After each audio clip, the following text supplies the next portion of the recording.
우리의 삶을 주관하시며 믿음으로 인도하시는 좋으신 아버지 하나님, 계속되는 폭염으로 인하여서 지구가 몸살을 앓고 있습니다. 한국뿐만 아니라 유럽, 미국 모든 나라의 열돔 현상으로 인하여서 산불이 발생하고 그것으로 인하여서 수많은 이재민들이 발생했다는 소식을 듣습니다. 이러한 때라도 우리들에게 다시 한번 국률의 마음을 허락하여 주심으로 자신을 위하여 기도할 뿐만 아니라 어려움을 겪고 있는 이웃을 위하여도 기도할 수 있는 믿음이 우리 가운데 있기를 소망합니다. 인간들의 이기적인 생각 때문에 이 자연이 화를 내고 있는 것 같은 생각을 해봅니다. 그러한 가운데서도 새벽을 깨우도록 인도하셨사오니 우들로 하여금 믿음으로 인하여서 평안을 얻도록 도우시고 이웃을 위하여 기도하는 우리 모두가 되도록 은혜 허락하여 주옵소서. 예수 그리스도의 이름으로 기도하옵나이다. 아멘. 이사야서 14장입니다.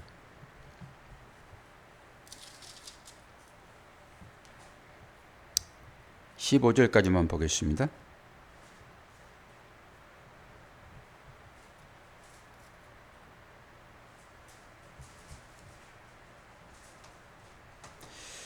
여호와께서 야곱을 긍휼히 여기시며 이스라엘을 다시 택하여 그들의 땅에 두시리니 나그네 된 자가 야곱 족속과 연합하여 그들에게 예속될 것이며 민족들이 그들을 데리고 그들의 본토에 돌아오리니 이스라엘 족속이 여호와의 땅에서 그들을 얻어 노비로 삼겠고 땅에서 그들을 얻어 노비로 삼겠고 전에 자기를 사로잡던 자들을 사로잡고 자기를 압제하던 자들을 주관하리라.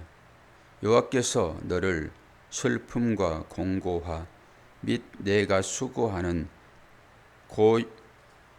고역에서 높으시고 안식을 주시는 날에 너는 바벨론 왕에 대하여 이 노래를 지어 이르기를 압제하던 자가 어찌 그리 그쳤으며 강포한 성이 어찌 그리 패하였는고. 여호와께서 안식의 몽둥이와 통치자의 귤을 꺾으셨도다.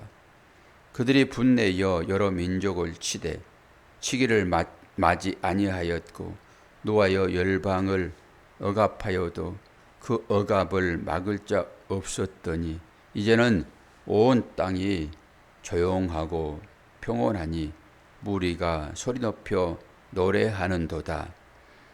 향나무와 레바논의 백향목도 너로 말미암아 기뻐하여 이르기를 내가 넘어져 있은즉 올라와서 우리를 베어 버릴 자가 없다 하는도다. 아래의 수월이 너로 말미암아 소동하여 내가 모든 것을 영접하되 그것이 세상의 모든 영웅을 너로 말미암아 움직이게 하며 열방의 모든 왕을 그들의 왕자에서 일어서게 하므로 그들은 다 내게 말하여 이르기를 너도 우리같이 연약하게 되었느냐 너도 우리같이 되었느냐 하리로다. 내 영화가 수월에 떨어졌음이요 내 비파 소리까지로다. 구더기가 내 아래에 깔림이요 지렁이가 너를 덮었도다. 너 아침의 아들 계명성이여 어찌 그리 하늘에서 떨어졌으며 너 열국을 엎은 자여 어찌 그리 땅에 찍혔는고. 내가 내 마음에 이르기를 내가 하늘에 올라 하나님의 뭇별 위에 내 자리를 높이리라. 내가 북극 지폐에 산 위에 앉으리라. 가장 높은 구름에 올라가 지극히 높은 이와 같아지리라 하는도다. 그러나 이제 내가 수월 곧 구덩이의 맨 밑에 떨어짐을 당하리로다. 아멘. 제목은 뭐라 달았습니까? 세계 통치자의 몰락에 대한 승리의 노래입니다.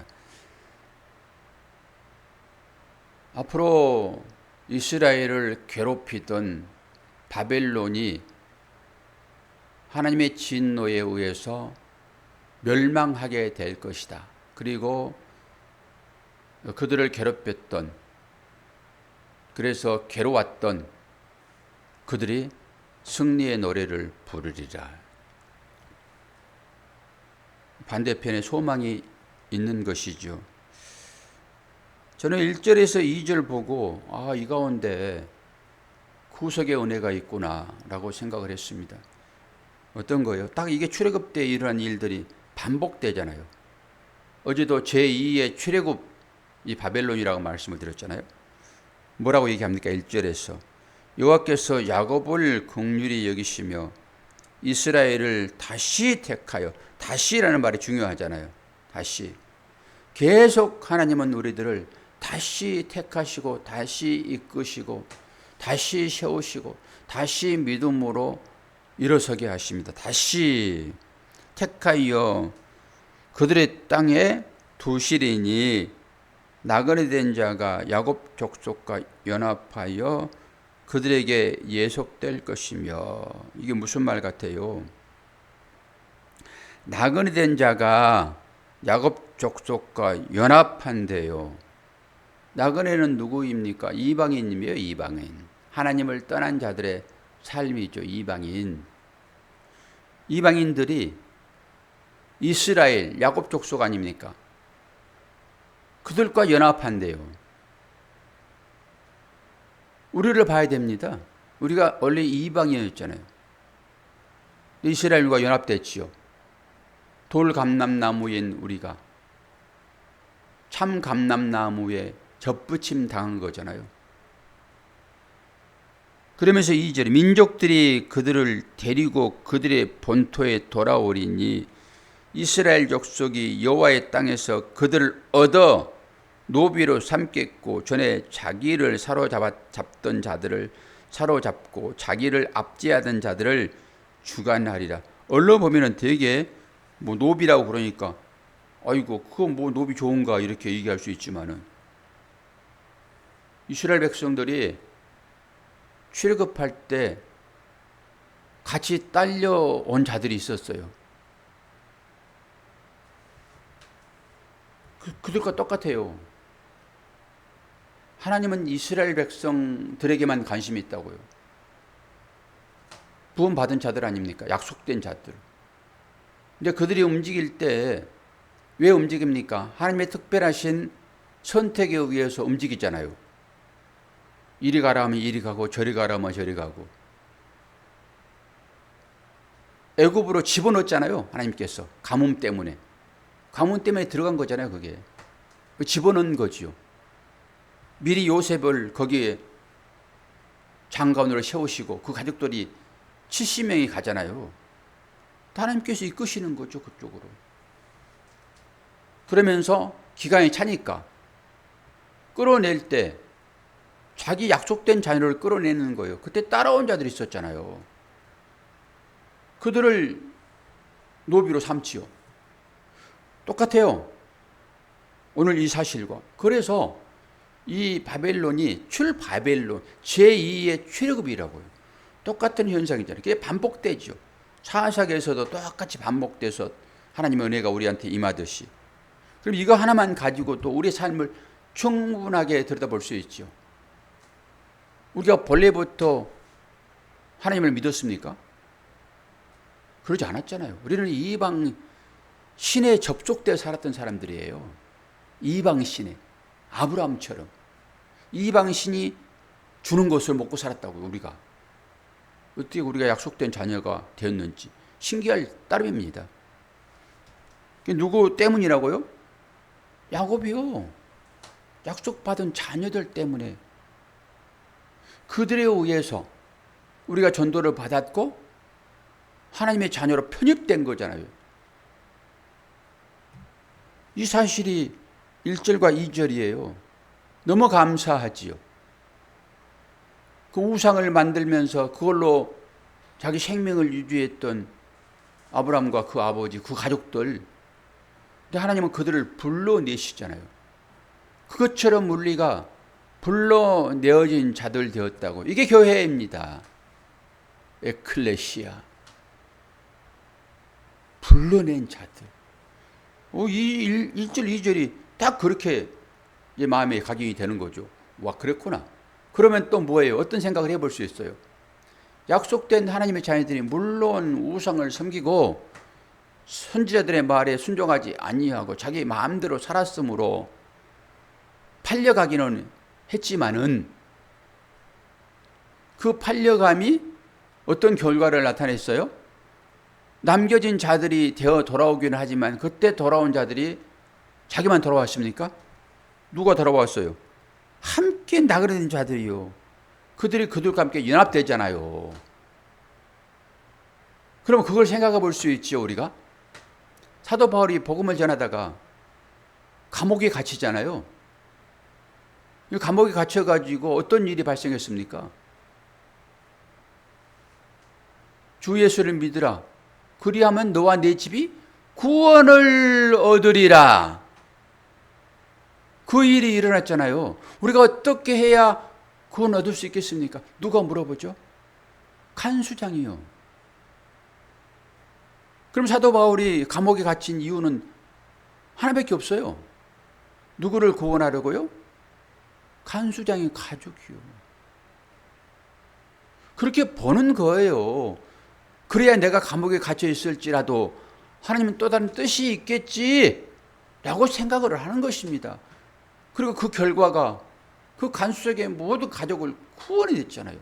사도 바울이 거기에 들어가지 않았으면 그 지옥의 감옥 간수 대장, 지옥 지키는 문지기, 지옥 지키는 문지기가 거기 나올 수 있겠어요? 거기에서? 그게 지옥인데 사도 바울이 우리가 보는 시각으로는 이거 복음 전하다가 거기에 갇혔는데도 불구하고 거기서 찬송을 했어. 대단한 믿음이다 라고 칭송할 수 있으나 사도 바울은 거기서도 복음을 전하는 자로 하나님께 쓰셨다라고 하는 것은 그 간수장의 가족을 구원하기 위하여 거기에 보냈다. 이 시각으로 이스라엘 백성들을 생각해 보게 되면은 바벨론에 팔려간 것이 그 나그네된 자를 연합시키려고 거기에 보냈다라고도 생각할 수 있는 것이에요. 성경은 그렇게 해석하는 거예요. 이것이 영성신학입니다. 하나님의 마음으로 우리의 삶을 보는 거라고요. 이것이 영성신학이에요. 그렇게 가야 돼요. 그래야 이 세계를 분별할 수 있단 말입니다. 그냥 괴롭고 힘든 것이 아니라 하나님은 이 일을 통해 가지고 또 어떤 구원의 역사를 쓰실 것인가라고 하는 것을 보는 거죠. 그리고 내 삶을 보는 거죠. 그리고 이제 3절부터 쭉 나오죠. 어떤 자예요? 슬픔과 공고와 고역에서 벗어나 참 안식을 얻는다라고 하는 것입니다. 여호와께서 너를 슬픔과 공고와 및 내가 수고하는 고역에서 놓으시고 안식을 주시는 날에, 그러면서 바벨론에 대한 얘기를 쭉 하잖아요. 너는 바벨론 왕에 대하여 이 노래를 지어 이르기를 압제하던 자가 어찌 그리 그쳤으며 강포한 성이 어찌 그리 패하였는고. 그리고 여호와께서 악인의 몽둥이와 통치자의 규를 꺾으셨으며 힘을 꺾으셨다라고 하는 것이죠. 그들이 분내어 여러 민족을 치되 치기를 맞이하지 아니하였고 노하여 열방을 억압하여도 그 억압을 막을 자가 없었다. 바벨론에 대해 얘기하고 있죠. 그런데 7절 이제는 온 땅이 조용하고 평온하니 무리가 소리 높여 노래하는도다. 8절 보세요. 향나무와 레바논의 백향목도 너로 말미암아 기뻐하여 이르기를 내가 넘어져 있은즉 올라와서 우리를 베어 버릴 자가 없다 하는도다. 자연까지도 안식을 얻습니다. 이 바벨론의 왕의 압제하에서 얼마나 사람들이 힘들었냐고요. 근데 그가 넘어졌으므로 나무도 쉼을 얻는다, 자연도 쉼을 얻는다라고 하는 것이죠. 지금 이렇게 이 열돔 현상으로 인해서 이 인간들이 힘든 것은 인간들이 벌어놓은 죄책 때문이에요. 욕심, 탐심 때문입니다. 결국 이게 자연이 지금 화를 내고 있는 거라 생각을 하세요. 우리 가운데서 이 열병 들린 여인이 있었잖아요. 열병 들면은 그것이 어떻게 됩니까? 사막이 되는 것입니다. 내 마음을 들여다보아야 돼요. 이 자연 현상을 통해 가지고 내가 무엇 때문에 열나고 있는지, 왜 가을 선들바람처럼 그러지 않고 내 속에서 화가 있는지. 이게 열이잖아요. 열. 화가 생기면은 사막이 됩니다. 푸석푸석하고 먼지만 날린다고요. 거기에 무슨 열매가 맺을 수 있겠습니까? 화가 잔뜩인데 그 화가 무엇 때문인가라고 보셔야 한다고요. 자연을 통해서 내 마음을 들여다보라는 거예요. 내 마음이 좀 사막화가 되어 있지 않는지, 무엇 때문에 열나가지고 물기가 다 사라졌는지. 그게 시기 질투 아니겠어요? 다른 사람 가지고 있는 것 나도 가져야지. 세상적인 것 그거 나도 가져야지. 그래야지 내가 마음 가운데 평안이 있지. 하나님으로 인한 평안보다는 물질, 재물이 없어서 우리한테 평안이 없죠. 실제 그러잖아요, 우리가. 그러니 사막화가 될 수밖에 없고 이 세상의 열돔 이 현상이 내 안에서 지금 일어나고 있다고요. 열돔은 뭐예요? 돔이요, 돔. 딱 가둬놓는 거. 오늘 교회에 들어왔더니 또 1도 올라갔어요. 34도. 딱 갇혀 있잖아요, 지금. 이게 확장하면은 지금 지구가 그 열돔으로 지금 갇혀 있다고요. 이 계속되면 사막화가 되지 않겠습니까? 어떻게 여기 들어와서 예배 드릴 수 있어요? 전기 끊겨 보세요. 이거 못 살아요. 못 있어요, 지금. 34도. 근데 밖에가 35도까지 올라가잖아요. 뭐 42도 올라간 데도 있고. 어떻게 삽니까? 못 살지. 하나님이 지금 화내고 계시다고. 우리 믿는 사람들을 향하여서 질책하고 계시는 것이에요. 그런데 이들이 어떤 식으로 지금 징계를 받고 있는지 9절에 보게 되면은 아래의 수월이 너로 말미암아 소동하여. 수월을 어떤 인물로 딱 평가해버리죠. 수월이 너로 말미암아 소동하여 내가 오는 것을 영접하되 그것이 세상의 모든 영웅을 너로 말미암아 움직이게 하여 열방의 모든 왕을 그들의 왕좌에서 일어서게 하므로 그들은 다 내게 말하여 이르기를 너도 우리와 같이 연약하게 되었느냐, 너도 우리같이 되었느냐 하리로다. 내 영화가 수월에 떨어졌으며 내 비파 소리까지도 구더기가 내 아래에 깔리며 지렁이가 너를 덮었도다. 어떤 사람들이에요? 수월에 내려갔더니 이 의인화 시킨 거잖아요. 수월을, 지옥을. 지옥에 내려갔더니 지옥에 먼저 내려간 자들, 그 왕들, 왕처럼 살아갔던 자들입니다. 그들이 다 일어나요.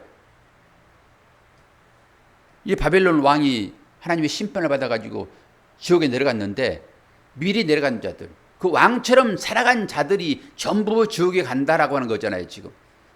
거기에서 일어나가지고 너도 내려왔니? 라고 반기는 거예요. 너도 내려왔니? 왕처럼 살아가는 너도 내려왔니? 그리고 거기 있는 사람들이 다 알아보죠. 와, 너 왕처럼 살아갔구나. 딱 그거죠, 뭐. 왕처럼 살아가지 않았으면 거기 떨어질 자가 없습니다. 지옥에. 이 지옥은 전부 내 자신을 왕처럼 생각하는 자들이에요. 왕자에서 하나님을 밀어내고 내가 거기 앉아가지고 하나님을 부리려고 하는 그 모든 자들이 다 지옥에 내려간다고요. 그러니까 거기에서 이 바벨론 왕의 권력이 얼마나 셌습니까? 너도 내려왔니? 너도 내려왔니? 라고 얘기를 하는 거라고요. 이 심각한 일이에요, 이것들이. 나는 왕처럼 생각하지 않고 살아간다고요. 전부 내 마음의 왕자에 내가 있지. 자기가 완전히 부인된 자들이 이 땅 가운데 얼마나 있겠습니까? 다 내가 왕자가 돼가지고 왕 위에 앉아서 다 하나님을 부리려고 하지. 하나님 여기 오세요. 그래서 여기 있는 것들 이것도 치워주세요. 다 그러지 않아요? 내 문제가 이렇게 발생되었는데 나는 손끝 하나 움직이기 싫어요. 하나님 빨리 와가지고 이거 치워주세요. 제가 극단적으로 지금 표현하는 거예요. 그럼 어떻게 되는 것입니까? 그들이 왕이라고요. 볼까요? 바로 뒤에 나오죠. 계명성. 몇 절 나오죠? 12절. 이 계명성이 뭐라고 했는지 잘 보세요. 전부 다 왕 되고 싶은 사람들이라고, 이 사람들이. 12절부터 너 아침에 아들 계명성이요. 어찌 어떻게 하니 봐요. 그리 하늘에서 떨어졌으며 내 열국을 얻은 자여 어찌 그리 땅에 찍혔는고. 높아지고자 하는 자는 낮아질 것이다 라고 하는 거잖아요, 지금. 그러면서 뭐라고 얘기해요?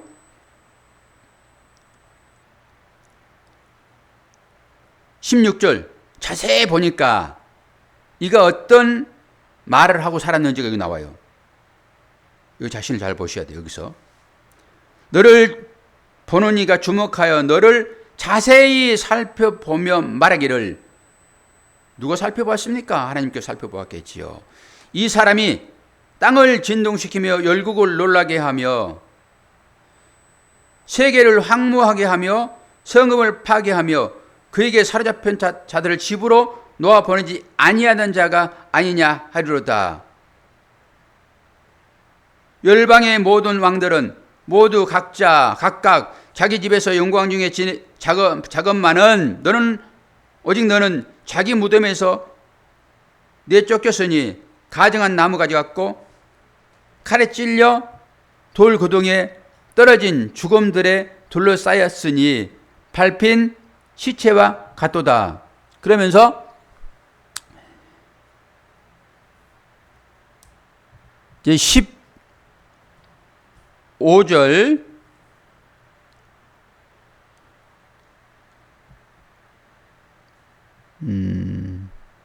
사탄의 특징이 쭉 나오는데 어디서부터 나오죠? 13절부터 특징 나옵니다. 내가 내 마음에 이르기를 내가 하늘에 올라 하나님의 무별 위에 자리를 높이리라. 첫 번째입니다. 이 사탄들의 특징입니다, 이게. 그리고 두 번째, 내가 북극 지폐의 산 위에 앉으리라. 두 번째입니다.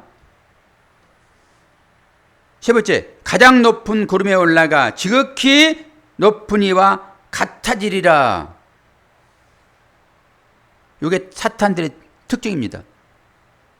계속 자기 자신이 높이 올라가겠다라고 하는 것입니다. 이게 왕이라고요. 하나님처럼 되고 싶은 거잖아요. 이게 사탄의 특징인데 이 사탄의 특징을 그대로 닮아버린 자가 있었습니다. 이게 아담입니다. 어떻게 얘기하죠? 너 선악과 먹지 말라고 그러는데 저거 먹어. 그러면 네 눈이 밝아져가지고 누구같이 된다고 그랬어요?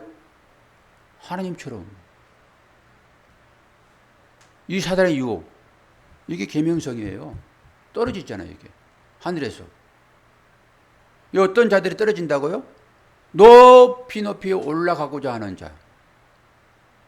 아담처럼 되고 싶은 자. 그런데 보세요. 이렇게 된 자들이 전부 바벨론에 팔려갔잖아요. 나그네 되어가지고. 누구에 의해서 구원받아요? 다윗의 후손이요. 이세의 후손, 그 야곱 이스라엘 아닙니까? 그들이 돌아올 때 같이 딸려 돌아온다고요. 높아지려고 하는 자들은 전부 이렇게 땅에 찍힐 거고 말 거라고요. 지옥 맨 밑창에 들어갈 거라고요. 그 얘기 하고 있잖아요, 지금. 맨 밑에 들어가리라. 어떤 자들이요? 높아지려고 하는 자들이요. 그러면서 우리는 나는 딱 제시켜놓고 저 정치하는 사들 너 그러잖아요. 내가 그런 자인 것을 고백하셔야 돼요. 그런데 보세요. 이 땅 가운데서 높아지려고 하는 자들은 전부 지옥 맨 밑창에 들어갈 거라고요. 그런데 주님은 그 자리가 하나님 자리예요. 그 높은 자리에서 스스로 낮아져 가지고 지옥까지 경험하신 분 아닙니까? 그 위에 올라가신다고요. 이걸 비하와 승기라고 얘기를 하는 것입니다. 우리 행위로는 가당치 않아요. 세상의 권력 갖고 싶고 세상의 힘 갖고 싶잖아요. 우리 재물 많이 갖고 싶잖아요. 이게 세상의 힘이잖아요. 재물 많이 갖고 싶잖아요. 그런데도 불구하고 하나님은 우리를 은혜로 이끄시는데 무슨 말입니까 이게? 그런 자들을 주님이 내려오셔가지고 바벨론에 끌려가가지고 거기서도 왕되고 싶은 자들을 내려오셔가지고 우리를 끌고 올라가는 것이 복음이라고요. 그래서 성경 신학적인 관점으로 성경을 보지 않고서는 성경이 뭘 말하고 있는지를 알 수가 없어요. 성경을 통해 가지고 구원자 되시는 예수 그리스도를 볼 수 있어야지. 오늘 이 저 높은 계명성처럼 땅에 꽂히는 자들의 삶이 뭐예요? 계속 높아지려고 하는 자들의 삶이라고요. 나는 아니라고요. 나는 가난하여 재물 없다고요. 아니요. 우리 마음 가운데 이 마음이 가득 차 있다고요. 복음으로 인하여서 평안이 있기보다는 재물이 우리한테 왔을 때 훨씬 평안해요. 증거입니다.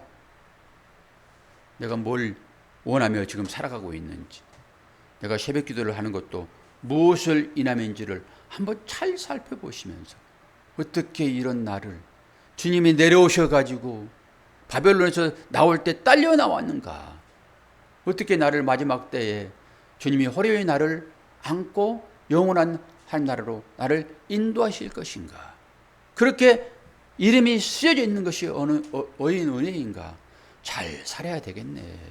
믿음으로 이 고백을 이 새벽 시간에 한번 하십시다. 자, 기도하겠습니다. 아버지 하나님, 우리는 믿음보다 환경의 지배를 받습니다. 내가 환경을 지배하려고 믿음을 쫓아나옵니다. 아버지, 그럼에도 불구하고 주님이 친히 찾아오셔서 우리를 구속해 주시니 감사합니다. 오늘도 그 은혜에 감사하여 하는 기도가 되게 도와주시고, 기도할 때 나를 구원해 주신 그 주님을 다시 한번 찬양하게 도와주시고, 구원받지 못한 자들을 위하여 애통함으로 기도하는 내가 될 수 있도록 도와주실 때에 내 자녀를 위하여, 내 남편, 내 아내, 내 형제를 위하여 기도하게 하여 주옵소서. 감사드리며 예수 그리스도의 이름으로 기도하옵나이다. 아멘.